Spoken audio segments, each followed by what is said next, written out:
Welcome back, everyone, to Educator Diaries. I'm Maria. And I'm Chantel. We've got episode 22. Yep. And today is real life stories. Yeah. Childbirth. Yeah, okay.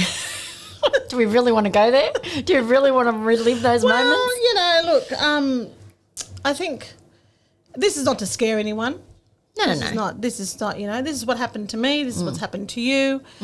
Just those stories because, you know, any mother's going into every birth. Three of mine were all different. Yeah. Yours Oh, no, both very different. Very different. Yeah, very different. So, you know, it's different for everybody. Yeah. But we thought we'd just share our story and I'm sure some other people can resonate with some of these. Yeah, that's true. Because I know, you know, especially for those people who are first-time mums going into it. Like I remember being so excited.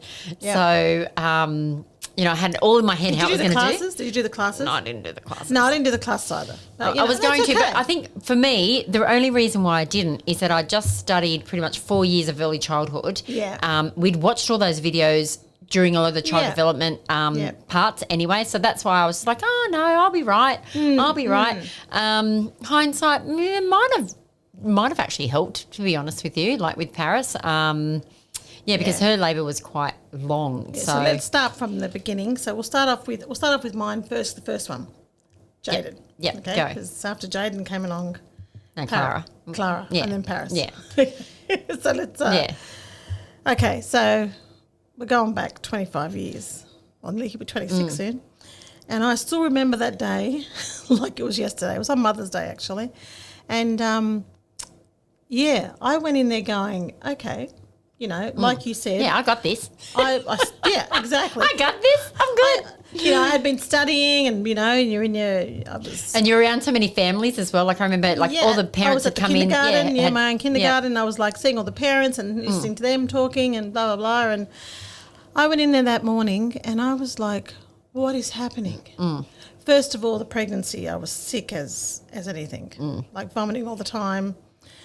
I was so sick. It was like 9 months of a virus. Yeah. Just sick as. And I thought, this can't be. This can't be. So when the day came that it was time. So you're ready by then. Yeah. I was like, yeah, that's it. Let's do this. And I remember going in and the pain. I said, what's happening? But did you start off in, like for me, I started off early hours of the morning just with the cramping and stuff. Like, yeah, I started off about, I think it was, it could have been about 6 or 7 in the morning. I was thinking, hang on, it was like a really bad period pain. And then I was like, this is getting a bit worse. I rang up the hospital. They said, okay, yep. Come in. We'll just have to check because I'm not sure if it's 5 minutes, you know, those 5 minutes you have to time yourself. And I was like, I don't know. But for me, I felt like it was 1 minute. Yeah, yeah. Because the anxiety levels just sort of, you think, this is exciting. Like, you know, it's going to come. It's going to come out. Bang, boom, out. And this is, I turned up at the hospital and she said, you know, you're not fully dilated. And I was like, whoa. By then, the pain was that excruciating. And I was like, what is happening? But in my head, I was like, no epidural. Not doing that. Not going to go down that road. And still wasn't going to 12 hours later. 12 hours later, when it was too late to have the epidural, the pain. Like I was... Do you want to keep saying that? The pain. Oh, my gosh.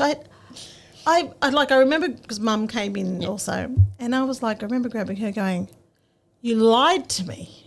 You lied to me. This is death. Death is coming to me right now. Like, what is happening? I was doing like gymnastics in the room because I'm thinking if I stretch, it'll pop out. You know, I had hot showers and I was just, you know, I think at the time, you know, my ex-husband, he was supportive, but he was like, I don't know what to do for you. I don't know, whatever you want, you know. And I was like, I don't know what I want. Did you vomit? Like... No, I did with both mine and vomited. I didn't vomit, horrible. but I just felt like it was just the intensity was enough to just like go, this is not normal. Yeah. This is not normal. I think, I don't know how many times I called the nurses in and they were like, everything's fine, you know, the heart rate's fine. This is part of the process. And I said, oh my gosh, who's doing this again? But I got myself, I think, mentally in a state of, this is bad. This is really bad. This is not natural. Because this is the first one. Yeah. How can this be natural? Oh, Yeah, I have yeah. my baby, poop, pop it out, Yeah. and I'll be in your arms soon, la la la. But I remember it was in the afternoon, and and I remember it was on the TV, still to this day. Do you remember it was a TV show called The Odd Couple? It's an old TV show. No. It was called The Odd Couple. I was lying there, and as I was lying there, this ridiculous. It was just in my head. I wanted to jump off that bed and knock her over the head. Actually, she kept coming if we wanted tea or coffee. It's like, can you see what's happening? Unless you're coming in here to take this baby out, get out. Like, I didn't care who was watching. I know, because you don't, do you? No, Like, no. you think, you would like let anyone come in. I know. If they're going to help you. Yeah. Get the baby out. I know. But that was 12 hours of intense. Oh my god. So did you have, so you didn't have an epidural? No, they gave me. Did you have the gas? Yeah, they Pethidine? gave me some of that. But I was like, oh, I'm going to do this so naturally, Yeah. I'm going to be so centered and so Hey, I had a friggin' birthing stone. I had a birthing stone. I was ready to throw that at someone. I've done that. Yeah. I've done that with Clara. Yeah, you I probably had gave it to me. That's probably why. It's probably you. I did that with Clara. I was focusing on the colour yellow, which was going to Make everything, And I threw those stones across that Yeah. room like no tomorrow, let me tell you.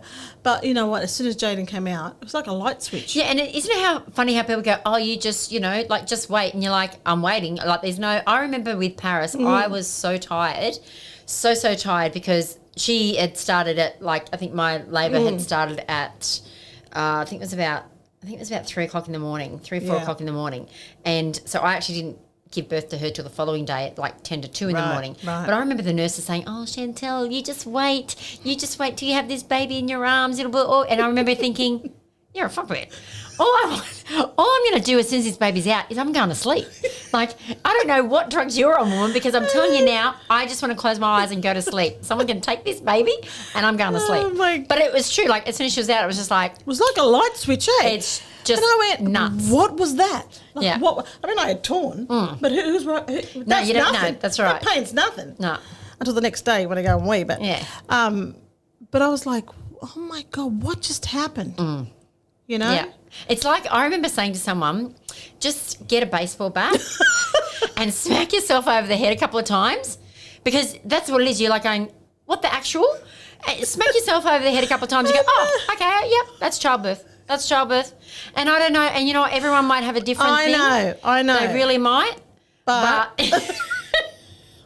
yeah. And then this household. Yeah. And I mean, like with you, with Paris, I mean, that was... Oh, that was because, yeah, so with Paris, everything went fine. Same thing, this is how delusional I was.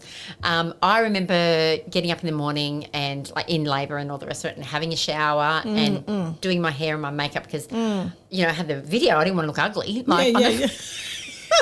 I thought you worried about. I did my hair and makeup. Oh, my God. Then I'm in the birthing suite. I got and I even had I bought a nightie to wear, and I had it all sorted, I remember going in there and I had the gown on, and it was choking me. I was dying of heat. I remember saying to my mum, "Can you put my hair up?" Yeah. And so she, I don't know, she had 3 girls. I don't know how she couldn't put my hair up. She grabbed it and just went like this, and then she just did this big freaking knot thing on the top of my head.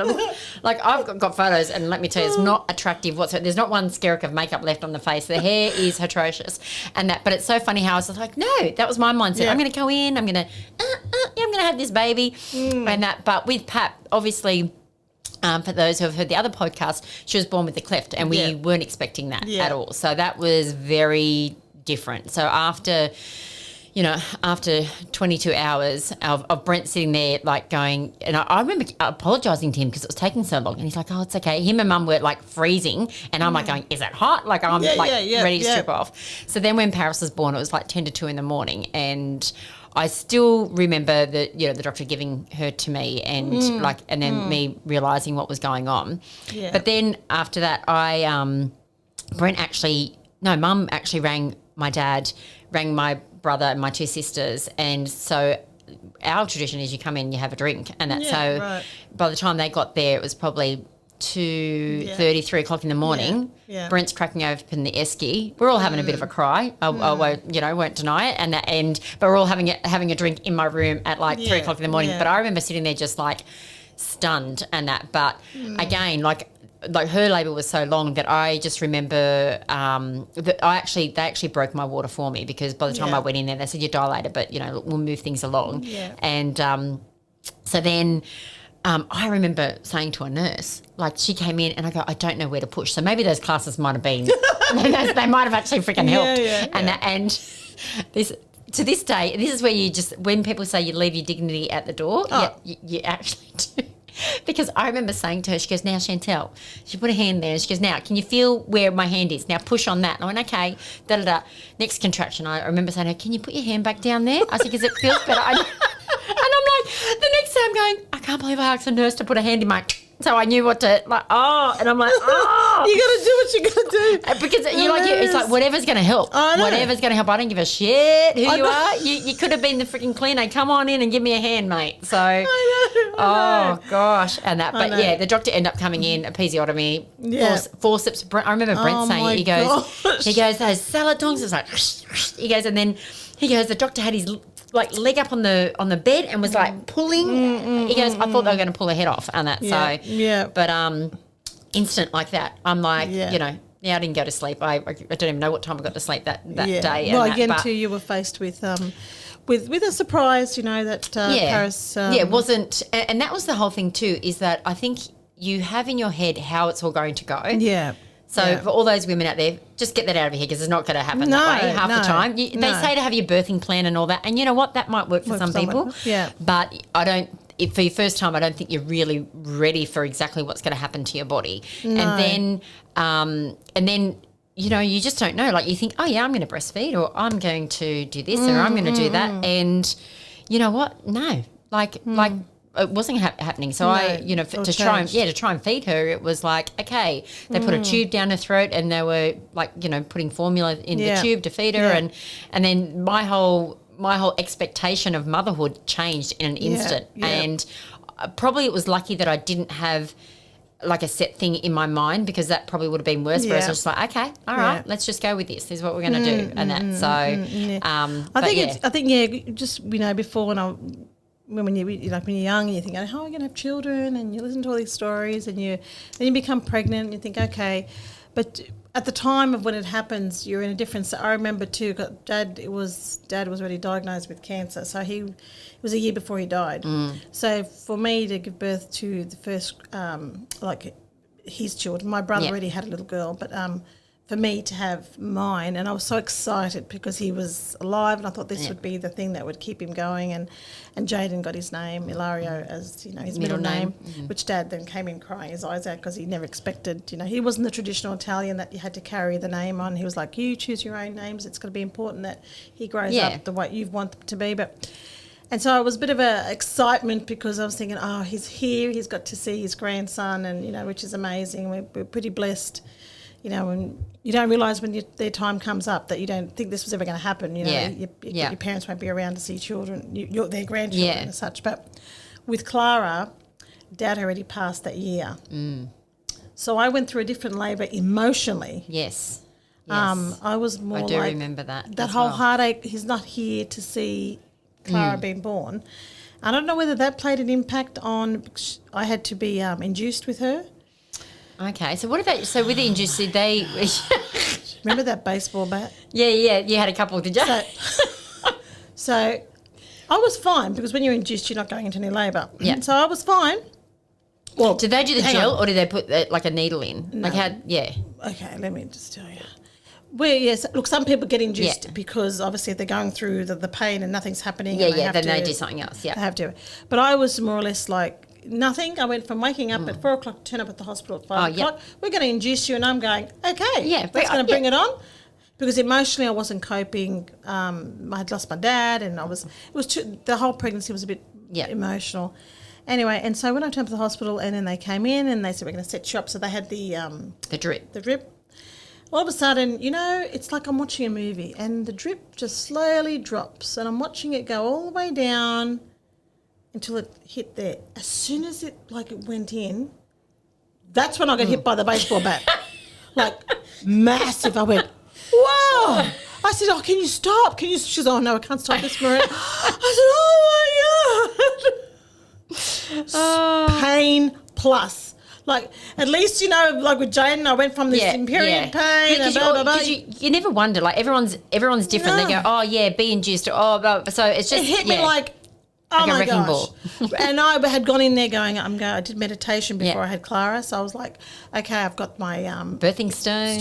And then I'm going to visualize the colour yellow and it's all going to be great. And, it all just toppled upside down. And I don't know whether it's because I got induced, that it hit me like out of nowhere.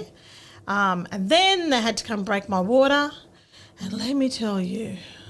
But I don't mind. I know this sounds really wrong. You were. Well, when I had both my waters broken as well. But did you get like another smack in the head or something, did you? Because no, see, I just remember thinking, oh, this actually feels really nice. It's like, I was just like, I've wet myself. I'm like, oh, this is nice. Yeah. But he went in with the crocheting. Yeah. He went all the way up with his hand. I felt like he was touching my throat. And I said, oh, my, the pain. But I think I don't remember that. But I was in height of labour, I think. Not with Lincoln I was, but not with, I don't know, because whether I was induced. I don't know if the pain was that extreme. But, but once the water came out, I was thinking, now she's going to slide it. She's just, here we go, here's my baby. But I went from that with pain going, and then Mum came in, and I was experiencing like heart. I knew it's like, it's a strange thing, but, and I think about it now, it's a little bit emotional too. Like, I think if someone says that you've got a heartache, I was actually experiencing a heartache. Like it was like that in your chest. Yeah, like my heart was aching, and the nurses came in going, okay, if she's mentioned about her heart, we'll have to do, monitor. To see what's going on. And she's trying to explain to me, what does it feel like? And I think because I had pulled the tube off the wall for the gas, and they'd given me pethidine, and I said to them, I'm sure you gave me water. I tried everything, and then epidural was late for me to even have that. And then I became very emotional, and then it was more. Then she got to the the bottom of it, that it wasn't my heart, it was my heart aching because I'd lost my dad. So there was so much emotion, and I became sort of quite, I don't know, I sort of just in the sense of it. I was separating myself from what was happening. Yeah. And between the pain and between the loss. Because you probably, It was like the pain of what was happening and the pain of not him being there. I think it just escalated. Yeah, because I suppose like with anything, if mentally you're prepared or if you're mentally strong, then you can generally deal with stuff like that as well. I'm a big believer in that. And it just took me the third one to realise that one. Yeah. The third one. But, I mean, like you said, but as soon as she came out, it was like... Yeah, you're back to that. The emotion was still there, but not the pain. Of that emotion. But that was... Getting induced, I don't know anybody else if they've experienced that, but let me tell you, it's like you sitting there right there now, and I'm going to get a bat and I'm going to whack you so hard from behind. You didn't know it was coming. Yeah. You'd be like losing your shit. Yeah, like, you know what I mean? That's how I felt. But that's how I felt like Lincoln's whole labour was. So Paris went. So I remember the nurses saying to me, they put the monitors on her, and I remember lying there going, "How long is this taking?" Yeah. And the nurses saying to me, "Oh, Chantel, she's so happy. Look at her little I didn't know what I was having. Yeah. Look at the heart rate, so calm, even through your contractions, like calm as anything." And I'm like, "Oh, very good. Like I'm dying here." And I remember them saying, "Oh, look, we're going to call your doctor, and we'll." Speed things along type thing. So, but with Lincoln, same thing. On his due date, woke up. So Paris was the same on her due date, woke up in the morning in labour, only that I went over, so I had her the next day. But Lincoln, same. I remember Brent saying to me the night before Lincoln's due date, "Oh, well, if it's going to be like Paris, you'll wake up in the morning in labour." And I go, "Oh, don't be an idiot. How many people do that? How many people get blah, blah, blah, blah?" Anyway, swear to God, 3 o'clock, 4 o'clock in the morning, I woke up and I'm like, "Oh, nah, you're kidding me. You're kidding me." And so this time I wasn't eager to get out of bed. I laid there for a lot longer and just sort of kind of dealt with it. And then Brent woke up because I was huffing and puffing, and he goes, "Oh, is this it?" And I go, "It has been for like 3 hours," type thing. So then it was like, it was a lot more intense. I was like, okay, but I'm thinking, I think I've got another 20 hours ahead, you see. So then my mother-in-law was meant to come and stay that day just to be there in case I went into labour. So she wasn't there. So then I had to ring my sister to come. And by the time I left home, went to the hospital, I think I got to the hospital at 8:30, walked in, the doctor, I had an appointment with the doctor that day at 10 o'clock. Right. And that to see the gyno. And so he came, I got there at 8:30 and he said, okay, I'm going to break your water. And he goes, I'll be back at 9:30. He goes, for our appointment. And no, that's right. My appointment was at 9:30. That's right. And he goes, I'll be back at 9:30 for our appointment. And I went, okay. I was like, whatever. But because I remember saying to him, give me everything. I want everything this time. I had nothing last time. I want epidural. I want, drugs. I want everything. He goes, he goes, that'll delay your labour. He goes, you're doing really well. I was like, oh, okay. But I felt like Lincoln was the bat, and just like for an hour and a half, it was hard and fast, and I didn't get a chance to breathe. And so he was born at just before 10 o'clock that day. And Paris was off with the fairies, taking a sweet time, whereas Lincoln was hard and fast and just bang. And Brent goes, oh, that was so much better. And I was like, oh, yeah, I think. But I do remember during my labour, grabbing him and going, this is it. I don't care. This is a boy or a girl. I am not doing this shit again. I did that with Jade. I'm not doing. No, we were nuts. I was like, 2. That's it. Whatever it is, whatever. Because we didn't find out with our kids, and that's so. Yeah, when Link was born, I was like, yeah, that's it. I'm over and I'm out, done, and that's so. Yeah. But leaving though, I mean, the first 2, it was just like nightmare, and I thought, okay, I know what I'm going to expect with Chanel. Okay, so I really have to come up with a mindset that I can't lose it. Yeah. I had Mum there with me. Woke up, I was okay, and then it was sort of in the afternoon. I think it was about, 4 o'clock. It was just after lunch, and I was like, I feel a bit, niggly, a little bit of period pain. I said, Mum, I think, it was my due date. Yeah. I said, Mum, I feel like it's happening, because Mum was living with us at the time, and I said, yeah, Murray, I said, I think I'm, and Mum said, oh, look, she says, you think so? And I said, yeah. And an hour passed, and I was still feeling that way, and I said, let's just time me. I'm not going to go to the hospital if I don't need to go, right? This is the 3rd time. Anyway, so the time in, it was 5 minutes apart, and I was like, Mum goes, really? And I said, well, yeah, I'm feeling, but I wasn't screaming or anything. Yeah, so your mum's going, we got heaps of time because Maria hasn't lost her shit yet. So we rang up the hospital. I spoke to her on the phone, and she said, oh, look, she says, if you want to come in, because I kept saying, she goes, I think you probably, by the sounds of it. And I said to her, no. And being your 3rd as well. Yeah, and I said, no, I think they're 5 minutes apart. And she goes, look, you don't live too far. Why don't you come to the hospital? She goes, we'll check you out, and just for peace of mind, you can go back home. I said, okay. So meanwhile, packed up everything, got Jaden and Helen at the time, Jaden and Clara sorted. We get to the hospital, and Mum's saying, are you okay? I said, no, I'm all right. I said, just really in that period pain, but it's okay. Anyway, so we get to the hospital, and as I'm walking down the hallway, the nurse meets us. And she says, oh, Maria. And I said, yeah. She says, I said, yeah. And she says, you look too happy to be giving birth right now. She says, let's just check anyway. She says, I told you to come down, let's just check. And Mum was like, okay. She says, I'm sorry, my daughter. I said, but anyway, I had done the whole thing, bought a whole new nose, because with the other 2, I was sweating, and I was like, so for Chanel, I went and bought a brand new one that I knew would be nice and cool in and everything. Yep. So, but I'm walking in, and I think I had, what did I have? Some pants on and a T-shirt. And I went in there, and she's just lie up on the bed. Anyway, she had a look, and she says, okay.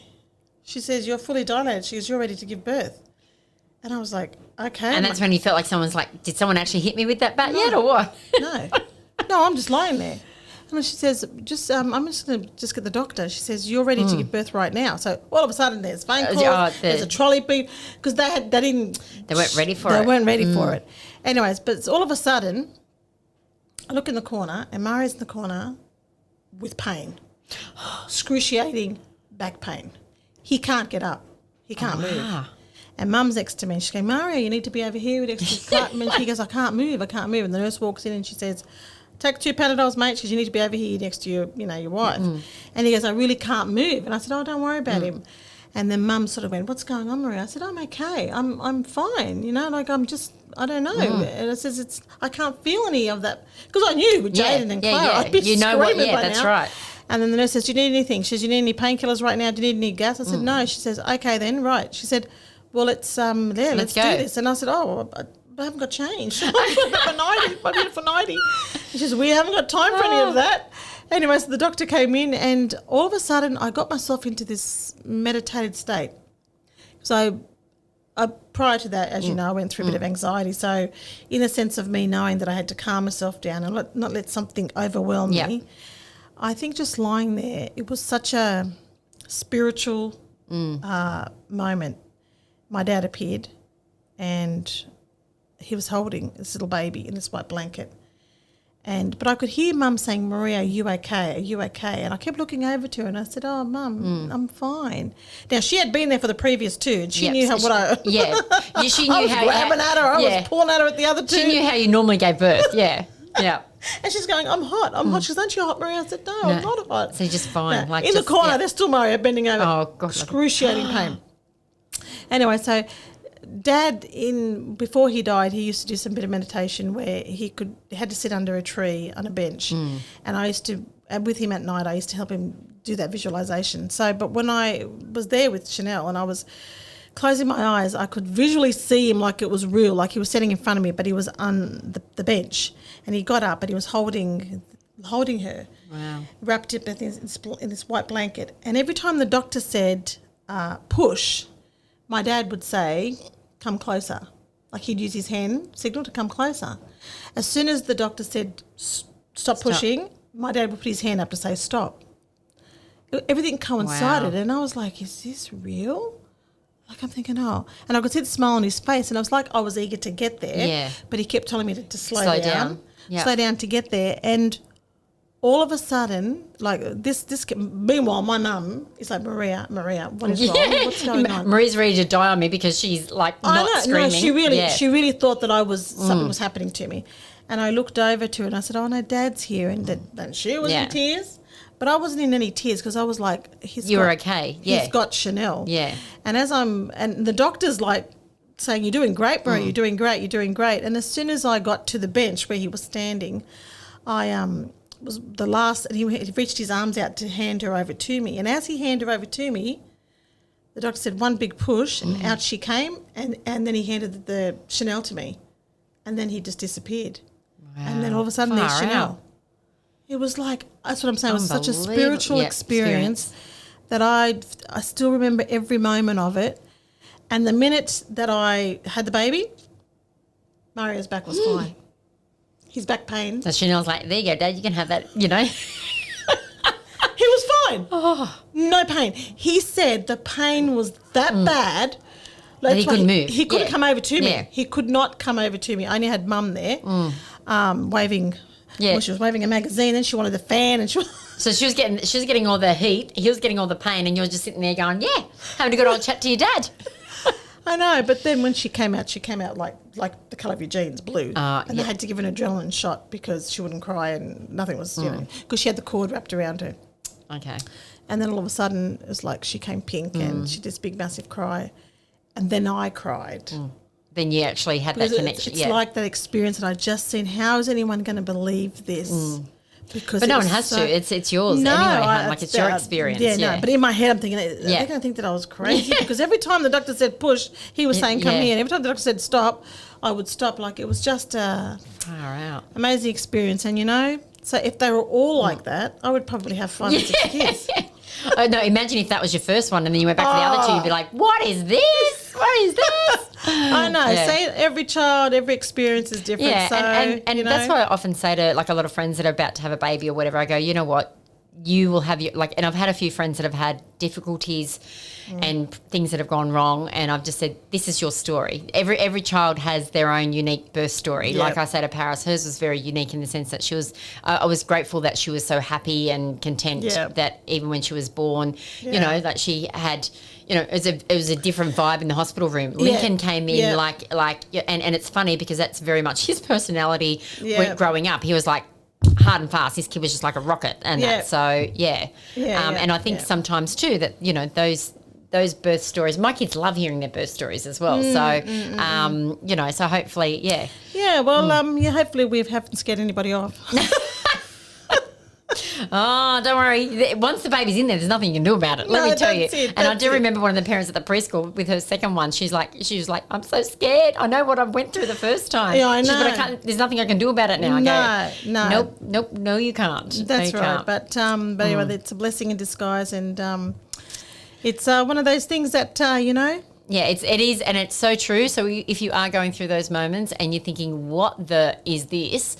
Just remember, it is so true what they say. As soon as that's done, like the pain is instantly like switched off. And and a shout out to all the midwives. They do a wonderful job at the hospital. Very fortunate. Your life's in their hands, and you're like, save me, take Other this things time. that they must see and hear, let me tell you. I know. But hopefully, you guys enjoyed our little birth stories. And it was great. But take care, and we'll talk to you soon. Yep. Ciao, ciao. Bye. Bye.